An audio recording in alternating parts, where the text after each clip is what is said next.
So guys আজকে সকাল সকাল ঘুম থেকে উঠে আমি কিছুই বুঝতে পারছি না যে কিরকম ভিডিও বানাবো। তোমরাও আমাকে কমেন্টে জানাচ্ছ না যে আমি কিরকম ভিডিও বানাবো, তাই দাঁড়ায় দাঁড়ায় ভাবছি শালা কি যে ভিডিও বানাই আমি।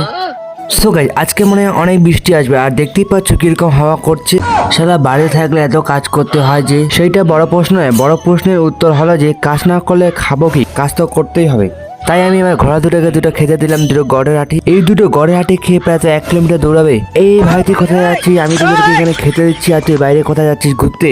জানো গাইস এই ঘোড়াটা আমার অনেক দৌড়ায়। সো গাইস আজকে আমার ঘোড়াগুলোর সাথে তোমাদের পরিচয় করে, এটা হচ্ছে টুম্পা, আর এটা হচ্ছে ঝুম্পা, আর এটা হচ্ছে মন। তোমরা আমার ঘোড়াগুলোর মধ্যে কে উঠতে চাইলে আমাকে কমেন্টে অবশ্যই জানো। সো গাইস তোমরা জানো ঘোড়াগুলোর নাম কে রেখেছে? ঘোড়াগুলোর নাম রেখেছি বিপ্লব ভাই। শালা আমার ঘোড়াটা এখানে কি করছে ঝুম্পার সাথে? আরে ঝুম্পা আমার ঘোড়াটাকে এভাবে মারিস না, আমার ঘোড়াটা একদমই মরে যাবে। তো গাইস আমার বাবা আর আমার মা গিয়েছিল বাজারে, সেইখান থেকে কলা আর আম নিয়ে এসেছিল, আর এত ভারী করছে। সো গাইস আমি কলা খাই, তোমরা ভিডিওতে লাইক শেয়ার করে দাও, আর চ্যানেলটার মধ্যে নতুন থাকলে সাবস্ক্রাইব করে দাও।